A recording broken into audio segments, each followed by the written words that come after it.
Kota yang hadir pada kesempatan Kasih data yang berkaitan dengan pendapatan asli daerah.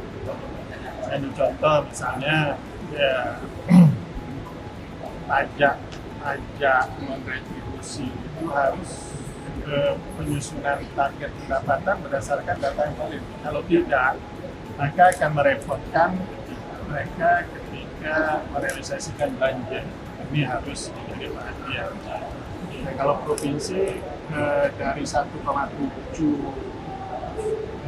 tahun 2018, salah realisasi tahun ini targetnya memang 3,1 triliun. Tapi perkiraan saya bisa sampai 3,2 sampai 3,3 triliun. Karena data kita sudah valid semua, ya. Jadi tinggal bagaimana ya, mencapai merealisasikan target itu, ya. Karena tidak bisa orang membuat manipulasi dan sebagainya lagi. Rakor ini tentu strategis karena ini rakor keuangan daerah. Jadi di sini TAPD itu setiap kabupaten kota, provinsi itu kan yang meramu, yang mendinamisasi kebijakan-kebijakan yang dilakukan itu bagaimana agar bisa efektif, efisien dan transparan dan akuntabel. Jadi di sini yang dikejar transformasinya, bagaimana ada percepatan, serapan harus maksimal.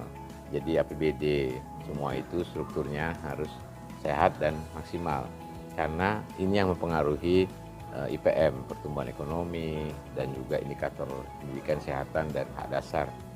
Oleh karena itu, rakor ini sebenarnya saling menguatkan dan saling memberikan best practice-nya.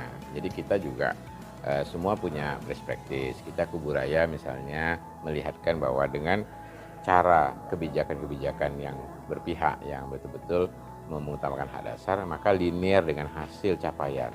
Serapan anggaran tinggi, maka dia akan mempengaruhi juga pendapatan. Jadi pendapatan itu daerah, itu PAD misalnya akan tergantung dari belanja yang kita lakukan. Jadi lebih mengutamakan di sini adalah fokus pada belanjanya.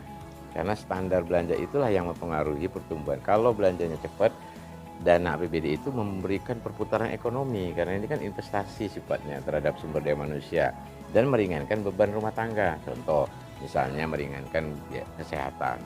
Jadi kemudian memperkuat, meringankan upaya untuk mengurangi pengangguran sehingga tidak banyak kemiskinan ekstrim maupun angka kemiskinan berkurang. Dan terbukti dari linear 14,2% Kuburaya tahun 2022 berarti paling terendah. Pengangguran juga paling terendah. Karena fokus kita terhadap upaya percepatan di sektor-sektor baik hulu, pertanian, perikanan, perkebunan, dan juga sumber daya alam lain. Kaitan dengan metode dana transfer dari pemerintah pusat. Ini metode ini, kalau dulu dari rekening umum negara, RKUN, rekening umum kas negara, masuk langsung rekening kas umum daerah. Transfer aja. Kalau jatah Pemda 10, ya transfer 10. Tapi sekarang enggak. Harus nyangkut dulu di Bank Indonesia, itu artinya tidak langsung masuk. Sehingga daerah itu harus mengusulkan dulu untuk mencairkan uang itu. Nah, ini kan agak panjang prosesnya. Memang kita akui bahwa kebijakan ini diambil karena banyaknya dana di daerah ini yang tadi transfer tak diserap. Oleh sebab itu diatur oleh pemerintah pusat bahwa ini harus ngendon dulu di Bank Indonesia, ingin mencairkannya. Walaupun itu hak daerah, tapi kalau ingin mencairkannya, maka daerah harus membuat aturan, atau pemerintah pusat itu membuat aturan bahwa berapa sih yang dibutuhkan, berapa sih uang Anda yang tersedia, oh ternyata kurang dari 20%, kurang dari 20%, nah segitu baru bisa cair. Itulah. Itu isu yang kedua yang kita angkat. Ya.